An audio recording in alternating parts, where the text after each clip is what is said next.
Hi, and welcome to Watch It Played. My name is Rodney Smith, and in this video, we're going to learn the two-player game, General Orders World War II, designed by David Thompson and Trevor Benjamin, and published by Osprey Games, who helped sponsor this video. Here, you'll be facing off against another general as you each plan your attacks against a key battle site crucial to the outcome of the war. So rally your troops, call in a bomber or two, and join me at the table as we learn how to play. To set up, place the double-sided game board in the center of the play area with the players seated at either of these ends. Both sides of the board will feature a unique battlefield with slightly different rules, and we'll learn the unique aspects of this island side later, but we'll set up and learn this alpine side first. This side of the board will be for the yellow player, and this will be for the blue, as shown by these matching colored headquarters icons on those related ends. Nearby, I also set this support board with its colored ends facing their related players, so blue here and yellow here.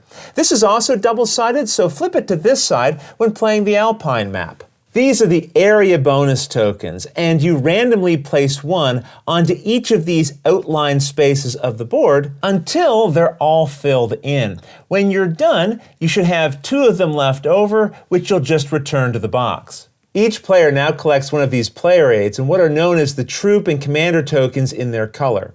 You'll also find aircraft pieces, but these aren't used when playing on the Alpine board, so you can return them to the box. Set 4 of your commander tokens out of play next to this standby area on your side of the support board.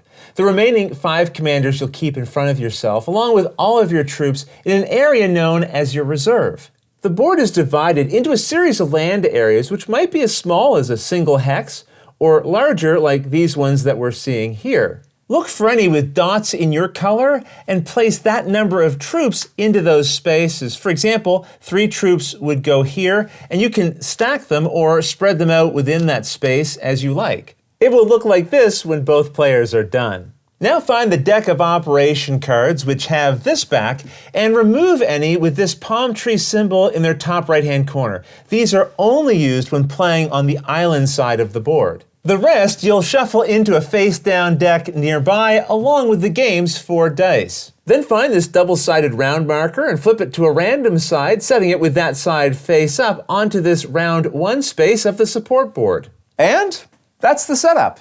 In General Orders World War II, players will take turns resolving actions that will help them add and move troops around the board in an effort to take over and control spaces and win battles against their opponent over the course of 4 rounds. When you have 1 or more of your troops in a space, you are said to control that space. So right now, blue controls these 1, 2, 3, 4 spaces. You'll notice there are several spaces marked with various numbers of stars, and the player who controls the most stars after the 4 rounds of the game will win. But the game could end before that if a player loses control of their headquarters space, which is the one that has this HQ icon attached to it. If you lose control of your headquarters, you lose the game. As mentioned, the game is played over 4 rounds, and during a round, players will take turns starting with the person whose color is currently face up on this token. So blue in this case. That player will deploy one of the commanders they have in their reserve to an action, which are these smaller hex symbols. And then they resolve the effect of the symbol they just covered.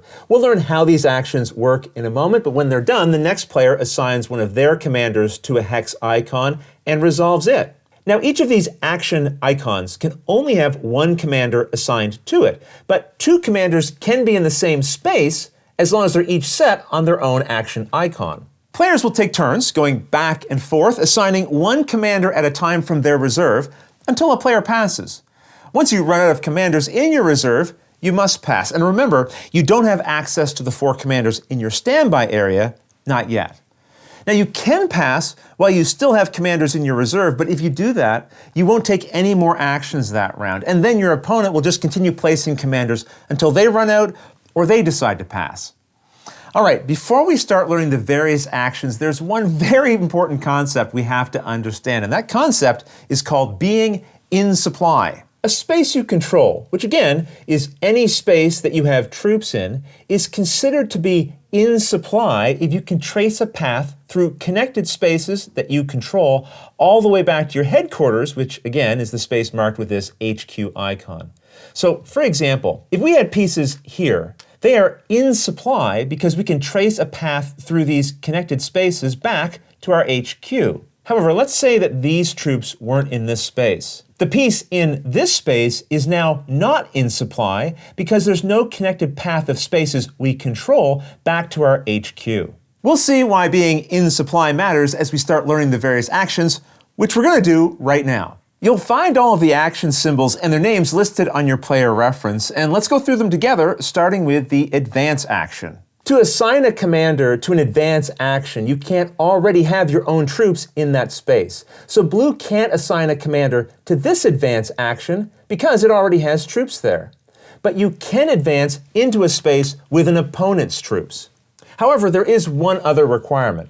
At least one space adjacent to the assigned commander must be in your control and in supply. So I could assign my commander to this advance action because I don't control this space already, and it's adjacent to a space I do control that's in supply. After assigning your commander, you move as many of your in-supply troops as you like from adjacent spaces. So they can come from more than one space as long as they're adjacent. Let's pretend, again, for this example, that maybe we already had troops here. Although these are adjacent to the space where we assigned the commander, they will not be able to advance into this space because they're not in supply. The troops here are, and we can again advance as many of these as we like into the targeted space, as long as we leave at least one troop behind in each space that we're moving from. As you might be picking up, being in supply is very important. And after advancing, if you're now in a space with an opponent's troops, you must resolve a conflict. Let's say our board looked like this, and the blue player had just advanced into this space with 4 of their troops, where the yellow defender already had 2. At the start of any conflict, the defending player, yellow in this case, rolls 1 die. And for each burst symbol, they remove one of the attacker's troops. Each die has 1 blank side, 1 with 2 bursts, and the rest all have a single burst. Let's say the yellow player rolled a 1, removing 1 of blue's troops. Removed troops always go back to their own player's reserve. With the defense roll resolved, both players now each remove 1 troop simultaneously until at least one player has no more troops left in that space. So these 2 might go, and then these 2. And now we stop. The conflict is over, and now blue controls this space. Let's say instead, after the defense roll, both players had had the same number of troops in the space. In a case like that, they'd all end up removed, and now no one would control the space. But either way, notice that neither player can advance into this space during this round because the advance action for this space is already covered up by blue's commander. There are other ways to get into a space, as we'll see, but I should mention first that after resolving an advance, or any of the actions that we're going to learn later, no space can have more than 5 of a player's troops in it. If one does, the player must return troops from that space back to their reserve until it only has 5 there. Now you can have more than 5 during the action. You could, for example, advance 8 troops into a space and then resolve a conflict with them. But once the action is over, if you then have over 5 troops there, you must return as many as necessary to your reserve to get back down to 5 troops in that space. With that understood, let's move on to the Paradrop action. You can only assign a commander to the Paradrop icon in your player color, which for blue is here, and the space with this action must be under your control and in supply. If it is, you assign your commander to the action and then pick any space on the map as the target for the drop, no matter what troops or commanders might be there. The only exception is you may not pick your opponent's headquarters or any space with this no Paradrop symbol. With the target picked, let's say we chose here, you then add 2 troops from your reserve to that location, and both must go into the same space. You can't split them up. And if your chosen space has an opponent's troops, you resolve a conflict, as we explained previously. Keep in mind, the space you pick doesn't have to be in supply. But if it isn't, that might be less useful for you, though you may come up with clever reasons to do this while playing. Just remember, though, after resolving this or any other action, if you have more than 5 troops in a space, discard down to 5. All right, next let's learn how to take this Barrage action. This will require assigning a commander to the Barrage icon in your color while you control its space and have it in supply. You then pick any space up to 3 connected areas away as your target. For example, from here, I could target this space as it's 1, 2, 3 connected spaces away, but you can also target closer spaces as well. I couldn't target this space because it's 1, 2, 3, 4 spaces away. Once you have your target picked, you then roll 2 dice and return troops to their owner's reserve from that space equal to the bursts rolled. And in case it's not clear, you can only barrage a space with enemy troops, not your own. This brings us to the next action we're going to discuss, reinforcing. Unlike other actions, this is taken by placing one of your commanders from your reserve onto one of these 2 spots of the support board. However, during a round, each player may only take 1 reinforce action. So if I go here, I can't later go here. Whichever one of these you choose, you then take the related number of troops from your reserve, 6 in this case, and then you add them to any combination of spaces that you control that are in supply, keeping in mind that you cannot end your turn with more than 5 troops in any one space. I should also mention, if your reserve runs out of troops during an action where you would need more, you may choose to return troops from any spaces on the board back to your reserve, even ones that aren't in supply, up to the amount that you are trying to place, so then you can place them. As long as when taking those troops back, you don't take the last troop from a space that it's in. This brings us to the last action we have to explain, planning. This is taken by adding a commander to one of these 2 planning spaces of the support board. And after claiming one of these, you can't take the other plan action that round. In this way, each player can take, at most, 1 reinforce action and 1 plan action. When you're resolving this action, you draw 2 cards from the top of the operation deck and add them to your hand. You can always look at your own cards, but keep them a secret from the other player. If a player instead takes this plan action, they only draw a single operation card, but then if, and only if, this token is showing their opponent's color, they flip it over to their color. Otherwise, they just leave it as it is. Flipping to a new color here changes nothing for now, but we'll see what this affects later. And those are all the actions a commander can resolve. However, there are also ways to improve the actions that you're taking. If you have in-supply troops on a space with either a bonus token or the bonus that's printed directly on the board, then you gain those related benefits. For example, by controlling this bonus, it lets you roll 1 extra die when performing the Barrage action. All bonuses are explained on the other side of your player aid, so refer to this when playing, but I do want to explain the signal unit. When you control that bonus with in-supply troops, you take a commander from your standby area and add it to your reserve, allowing you to place it during this and future rounds. However, if you lose control of a space with a bonus, or if the troops there are no longer in supply, the effect of that bonus ends for you. And in the case of this signal unit bonus, you must immediately return a commander from your reserve back to your standby area.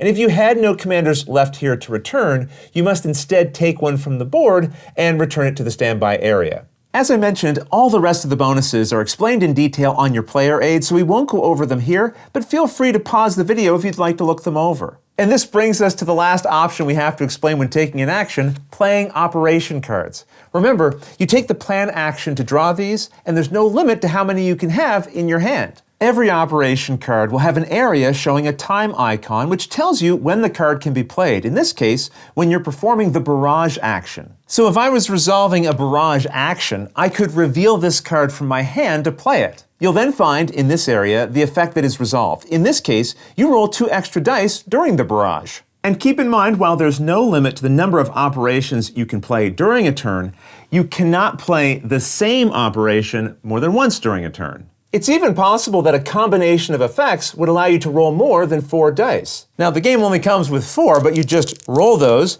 record the results, and then roll 2 more. You'll also find that operations have an icon in this corner that reminds you of when the card can be played. If it's black, it must be played on a turn that you're taking. But if it's red, you'll notice its timing condition relates to an action your opponent is taking. So when you're holding a red operation and your opponent fulfills its required condition, you can, if you want, interrupt and play the related card to resolve its effect at that time. Every operation also has this symbol at the bottom, which means that anytime you roll the dice, you can spend an operation card, ignoring its regular effect, to instead reroll.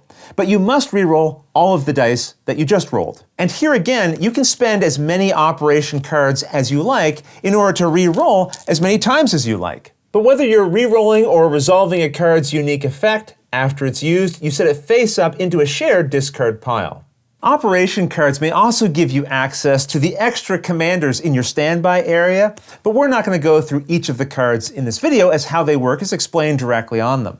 But with that, you now know how to resolve a commander, and you and your opponent will go back and forth assigning and resolving one at a time until either you run out of commanders or you decide to pass. And remember, once you pass, you can't assign more commanders, but your opponent will continue to until either they pass or run out of commanders. But even if you do pass, you can still play operation cards during your opponent's turn if they would apply. Once both players have passed, they each take all the commanders that they had played back into their reserve. Now, if any of the players had played one of these blitz commands, they'll have extra commanders in play from its effect, and those are returned to the standby area. Either way, you then advance the round marker one space, and the player whose color is showing on it places a commander first in the next round. After the end of the fourth round, there are no more spaces for the marker to advance to, so the game ends. Remember, if a player ever loses control of their own headquarters, their opponent immediately wins. Otherwise, after 4 rounds, you check to see who has the most victory points. You earn a victory point for every star in a space that you control that is also in supply. So for example, I'd earn these 2 points and the point here, but not these 2 points because although I have a troop here, this troop isn't in supply. Either way, the player with the most points wins. In the case of a tie, the tied player with their color face up on the round marker wins. And that's how you play the Alpine side of the board. So now let's quickly look at the changes when playing on the Island side. During setup, you'll remove any operations with this Alpine icon in the top right-hand corner, but include any with this Island icon. Also flip the support board to this side and remove this air control bonus from those that will be randomly placed on the board. Each player will collect the airplane pieces in their color and keep them in their reserve along with their troops. You'll also notice this side of the board includes 5 circular areas known as air zones around the outside edge. Some will have plane icons showing the plane colors that should start in those zones so that when you're done setting up, the board should look like this. Planes will never be placed into the hex-shaped spaces of the board. They will only be placed and move between the air zones. But notice that each air zone matches the color of an outlined group of spaces on the board. For example, this green zone matches the outline of these 2 spaces. This means thematically, the planes here are actually flying in the air above this area. When you have planes in an air zone, you control that zone, and they are in supply if you can trace a connected path of colored zones, not spaces, but full colored zones, back to your headquarters. For example, let's just change this slightly and say we had blue planes here and here. And now let's check to see if these blue planes are in supply. As we saw, they're in this green outlined area, so that means they're flying in this zone here. And to be in supply, they must control a path of connected air zones back to their headquarters, which is here in this blue zone. They do have planes in this connected orange zone, and here in this blue zone, which represents their headquarters, so they can trace a path from the green to the orange to the blue headquarters zone, so that means these planes are in supply. If they didn't have planes here, these wouldn't be connected through air zones back to the headquarters, so these wouldn't be in supply. Just keep in mind, if you lose control of the air zone that covers your headquarters, you don't lose the game. That still only happens if you lose control of your land headquarters space. On the island side of the board, you gain access to some new actions for your commanders, like this one for flying, which works just like advancing, except it moves planes, not troops. So again, you can't control the airspace you want to fly into, but the space you're flying from must be adjacent to it and in supply. You then add your commander to the targeted space and can fly as many planes as you like from adjacent in-supply air zones to the target zone, leaving at least one behind in each. Then you resolve a conflict in the target zone if it has enemy planes. Plane conflicts work just like troop conflicts, except the planes have wings. Otherwise, it's the exact same.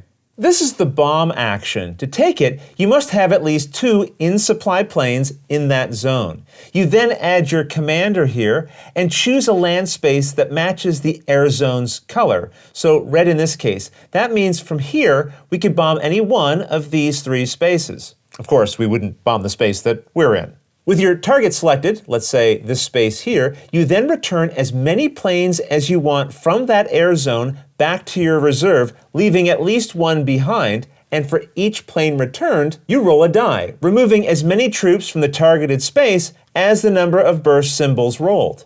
The support board has a new takeoff action here, which, like these actions, can only have at most 1 commander from each player added to its spaces. After adding a commander to one of these spaces, you then collect a number of planes based on the number matching your color, 4 in this case. You now add them to air zones that you control that are in supply, keeping in mind that, like troops, at the end of a turn you can never have more than 5 planes in a single space. Also be aware that during a takeoff action, you can always add planes to the air zone with your headquarters. Even if enemy planes are there, you'll just resolve a conflict immediately after. Also be aware that if you run out of airplanes to place when you need to add more to the board, you can remove some from any spaces of the board to make up for the ones you're missing so that you can then place them. And finally, anytime a conflict is started in a land space where its air zone is controlled by the defending player, that player rolls 2 dice against the attacker when they first enter the space, not 1.